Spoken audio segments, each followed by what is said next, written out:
She should have forgotten him years ago, but memory has a way of clinging to the bones, especially when it is carved in kindness and warmth, and the sound of a boy's voice humming nonsense songs beneath a cracked tin roof.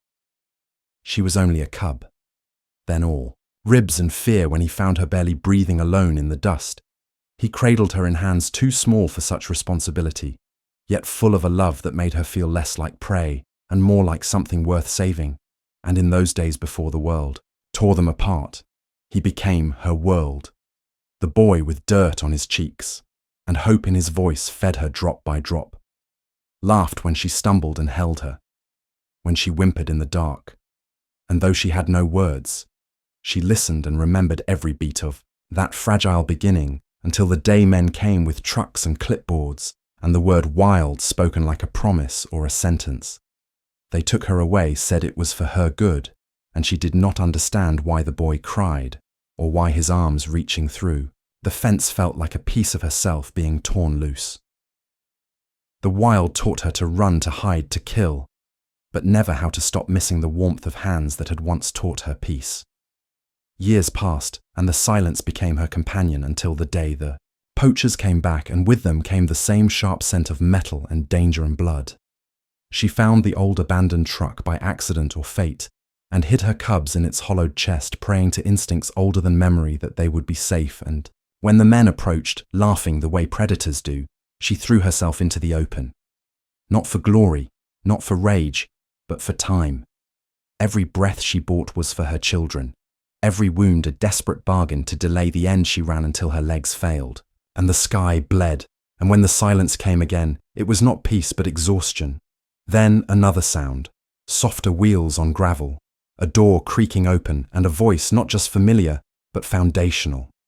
A voice she had not heard in 5 long years, calling a name the world had forgotten, but her heart never had. And when she dragged herself back, broken, bleeding, and half blind, she saw him older. Yes, but it was him crouched beside the truck, peering into the dark where her cubs trembled. He turned at her sound, eyes wide, not with fear, but with something purer, something that shattered time. And when he spoke again, the name he gave her, the one no one else ever used, she collapsed. Not from pain, but from knowing she was no longer alone. His hands touched her fur, and it was as if the world paused. She was home again, not in a place, but in the presence of the only being who had ever truly seen her. He carried her and her cubs to the sanctuary, not the same one as before, but a softer place where she could rest, and he could remain by her side. Days passed, and she healed slowly while her cubs grew fearless around him, climbing over his shoulders and curling into his lap. And she watched with the deep quiet of an animal who had lost everything once and could now believe in something more again, because time had taken years and distance had stolen touch. But the bond they shared had lived beneath it all, patient and unbroken, waiting for the moment when love would remember how to return. Every morning began the same way. She would rise with the light, her movements fluid but cautious, ears twitching to the quiet rhythm of wind through the dry grass. The cubs stirred beside her, warm and unaware, safe in the illusion that the world was gentle. She kept them close, always close. It was habit, but deeper than instinct, something born of absence. She hunted with precision, but never strayed far. Not because of danger, but because of something harder to name, the need to return. Always return. The old truck waited like a shrine, rusted and half buried, but she circled it each evening before curling up with her cubs. No other den felt right. The scent of oil and metal had long faded, but some part of her remembered it. Not the truck itself, but the memory it echoed. Sometimes, when the wind shifted, she would pause mid-step, head lifting slowly, eyes narrowing on nothing. Her tail would twitch. The cubs would glance up, puzzled. She would stare for long minutes at the open sky, as if listening for something no longer there. A voice, a rhythm, a song once sung in a language of childhood and care. The cubs tugged at her ears, playful and demanding, and she would respond with a nudge or a low purr. But her eyes never fully softened. There was always a flicker of distance in them, the look of someone watching 2 worlds at once, One real, one remembered. The days passed in peace, but not ease. Her body healed from old wounds, her legs strong, her coat sleek. But inside her, something remained unresolved, like a breath held too long. And every night, after the cubs fell asleep, she would rise silently, slip outside, and walk a wide circle in the dark. Nose to the air, gaze to the stars, as if retracing a path once walked beside someone she could no longer find. It happened in the light of morning, when everything still felt safe. The boy had just finished feeding her, the bottle warm in his hand, her small body curled against his chest. He was humming, something wordless and soft, the way he always did when the world was quiet. She didn't understand the song, only that it meant peace. Then came the sound of tires on gravel. Heavy steps, new scents, sharp, foreign, cold. The door opened, and the room filled with voices that didn't match the rhythm of their world. Words were exchanged above her head. Words like release, natural environment, and she doesn't belong here. She felt his arms tighten around her. The hands that had always soothed her now trembled. His voice rose, cracked, pleading.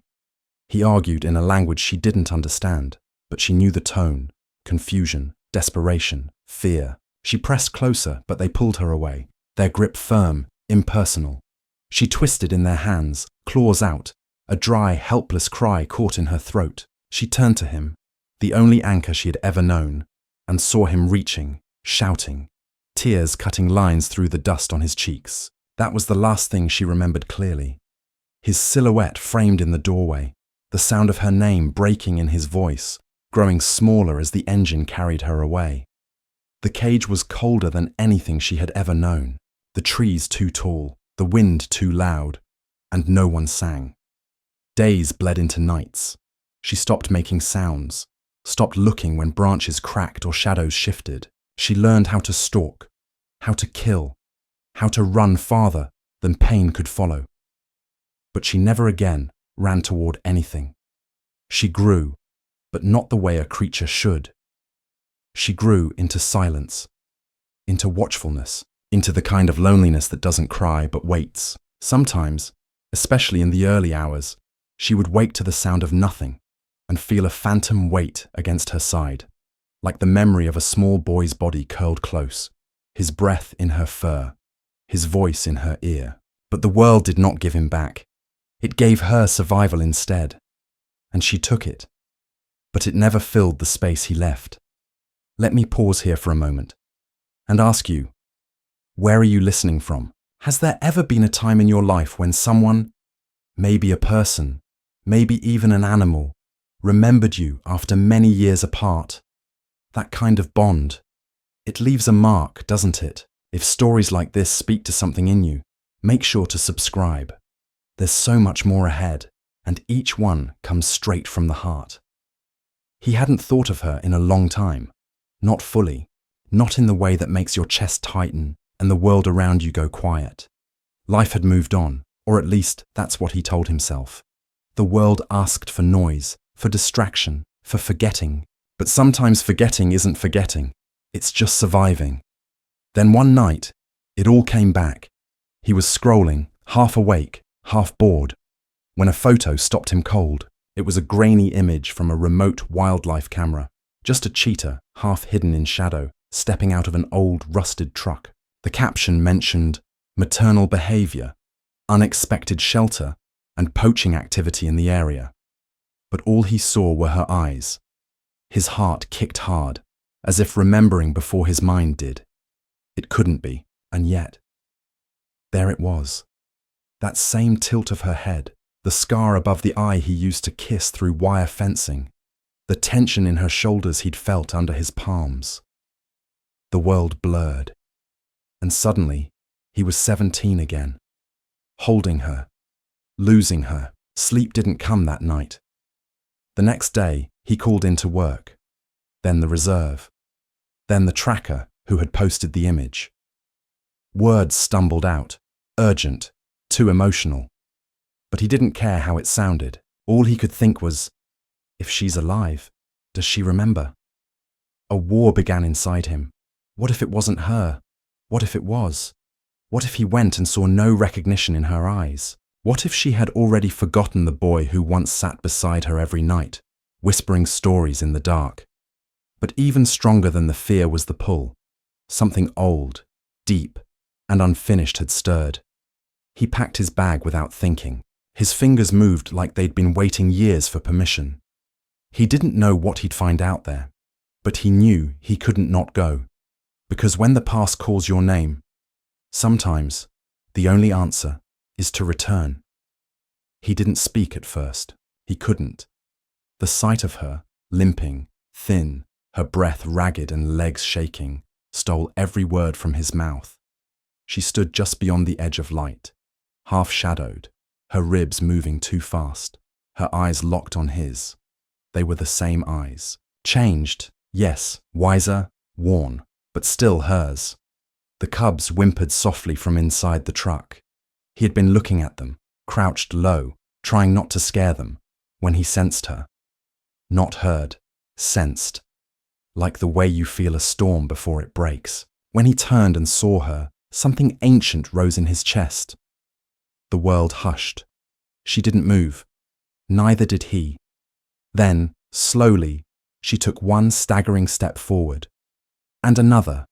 Her head was low, her breath trembling, his hand lifted, uncertain, cautious, as if any sudden motion might break the moment. She watched it. Not the hand itself, but the shape of it, the curve of his fingers, the way it moved like it once had, years ago, through chain link and night air. Her nose twitched, a smell, faint, buried under dust and time, brushed against memory. He whispered her name, not loudly, just enough for the sound to land between them like a thread pulling tight. Her ears shifted, her body froze, and in the space of one breath, everything changed. She knew. He saw it flicker through her, like the sudden flare of light through smoke. Her muscles, tense with pain, loosened. Her eyes widened, not with fear, but with recognition. She collapsed to the earth not out of weakness but surrender. And he moved, slow, shaking, kneeling beside her. His hands found her fur and trembled there, afraid to press too hard, afraid to believe. But she didn't flinch. She leaned into him, and that was it. No words, no explanation. Just the weight of 5 lost years folding inward and dissolving in the silence between one touch and another. It didn't matter how much time had passed. She remembered. And so did he. Healing did not come all at once. It came in fragments, like pieces of sunlight slipping through the slats of an old roof. At first, she lay still for days, her body mending, her eyes distant.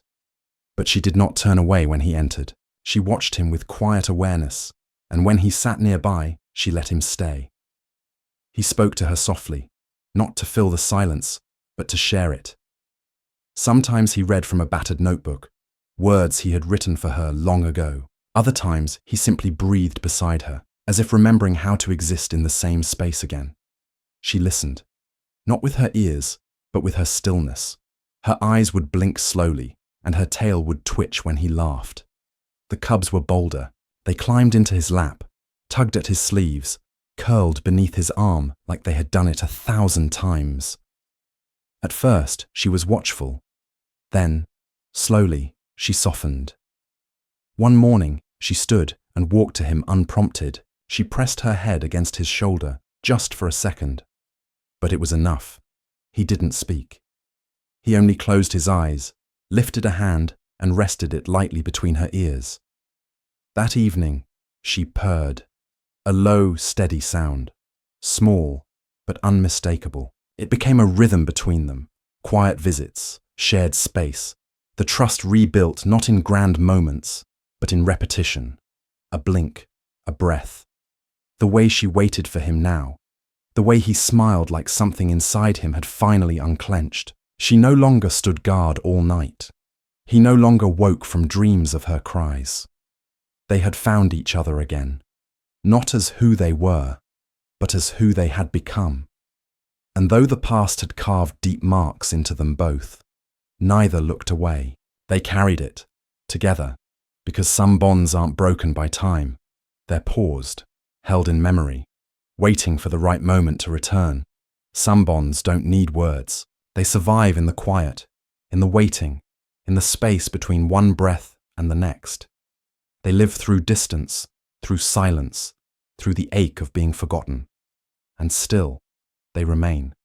Because real connection doesn't vanish. It folds itself into memory, into instinct, into the smallest moments, a glance, a gesture, a familiar sound. And when the time is right, it returns. Not to undo the pain, but to remind us that love, true love, never leaves. It waits, and when it finally finds its way back, it changes everything. Quietly, completely, forever.